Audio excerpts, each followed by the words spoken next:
If you're looking for logical thinking based more on facts and the discovery, then True Crime Rocket Science is the channel.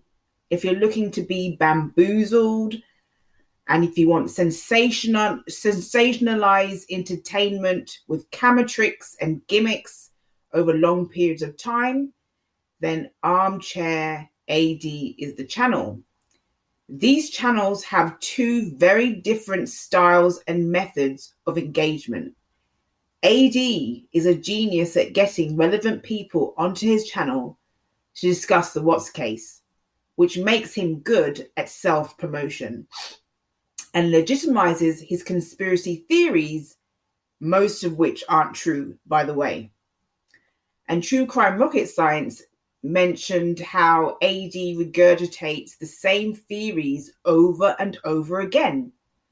But that's exactly why AD has been successful in luring his audience in, because the majority of his audience want to hear the same theories over and over again. So he's giving his audience exactly what they want to hear. And if he's been successful using those methods, why stop? So I stumbled on True Crime Rocket Science's video the other day, and I had mentioned the irony that he called himself the most authentic voice in true crime, even though True Crime Rocket Science had literally bought and gobbled up the hoax co-worker story without doing any background research on the authenticity of this guy's claims. And I found it interesting that AD had mentioned in his recent video this very same catchphrase, almost spitting the words out in disgust. Rocket Man spoke of his annoyance in AD singing his own praises or his bravado, and that is true.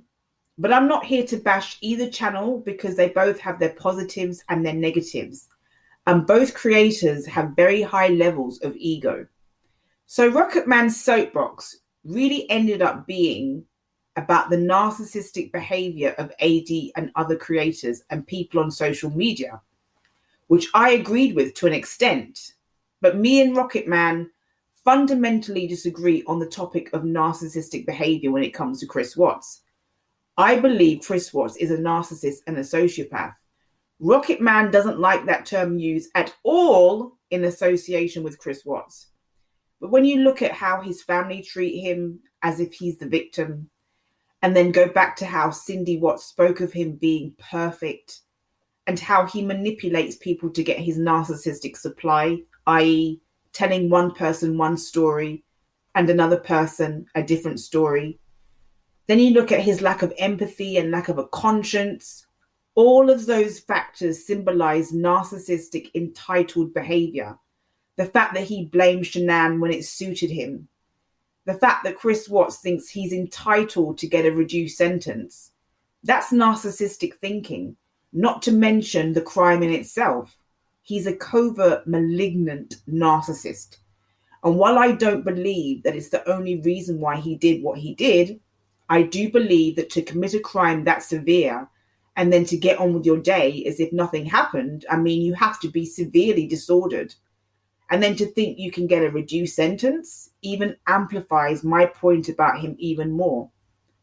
Rocket Man basically debunks the idea of Chris Watts being a narcissist because he recognizes that many people who use social media are, and gave examples of people taking photos of themselves in bikinis and putting these said photos up on Instagram as a great symbol of narcissistic behavior. But that's a very basic and short-sighted explanation of narcissistic behavior. Yes, I do agree that a lot of people on social media display narcissistic behaviors. But just because someone takes a photo of themselves in a bikini and puts it on Instagram does not necessarily mean that they are narcissistic. And it's a very generic way of looking at narcissistic behavior in people. Narcissistic behavior existed long before social media came along. You know, people didn't suddenly become narcissistic because of social media. I do think Rocket Man made a very good point about social media feeding the ego and how likes, clicks, and views can inflate one's own sense of self-importance. But Chris Watts was a covert, malignant narcissist and still is. These types don't display the obvious signs. They are introverted. They are not putting themselves out there for people to look at them and judge them. But that does not mean that these types don't crave admiration. It so happens that Chris Watts is a narc on a lower volume than an overt. But that doesn't mean he doesn't crave narcissistic supply. In the last few months of his life, he was working out a lot, getting himself buff, and obviously heavily invested in his physical appearance. That was all about vanity and keeping his mistress hooked. The fact he was more low-key than Shanann, like hovering around in the background, does not mean he wasn't narcissistic. And besides, coverts are far more dangerous than the overt narcs that we all imagine. Because with coverts, we don't see their narcissistic ways. It kind of like lies beneath the surface. They are a lot better at deceiving us. They are hiding a lot more. That's why they don't appear to be as visible. AD, it's a lot about ego for him. You know, he thinks he solved the Watts case, which he hasn't, by the way. He's turned the case into a murder mystery, shadows, red cars, camera tricks, other people involved, dark forces. You know, it's all a malignant recipe for a very good movie. And people gobble it all up. But none of his predictions have really come true. You know, what really has come true that he said? What really rings true? What has really happened? You know, he claims others were involved, that he can prove this, and they will all be arrested and charged. That has certainly not happened. He claimed Watts will appeal. Breaking news it was on his channel. That has not happened, and the appeal, or rather the 35C, won't go anywhere.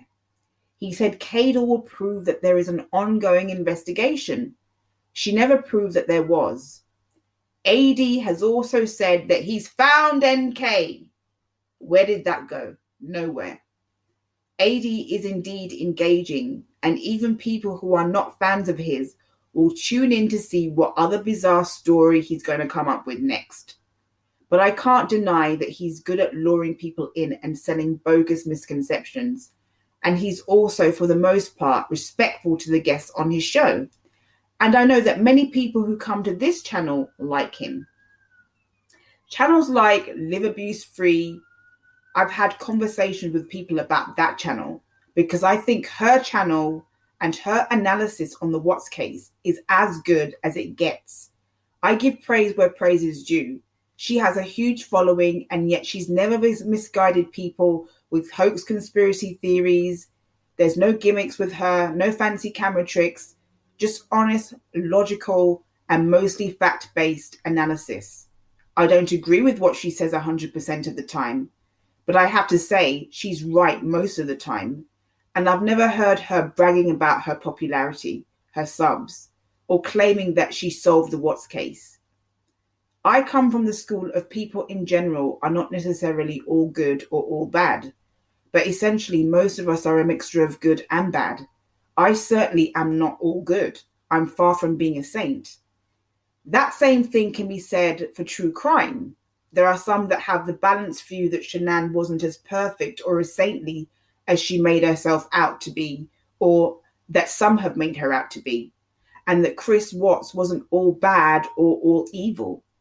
And my belief is somewhere down the middle. Yes, I agree that Shanann had flaws and some personality issues, but to me, this does not justify or excuse what Chris Watts ultimately did. And the act in itself was cruel, wicked, and totally unjustified.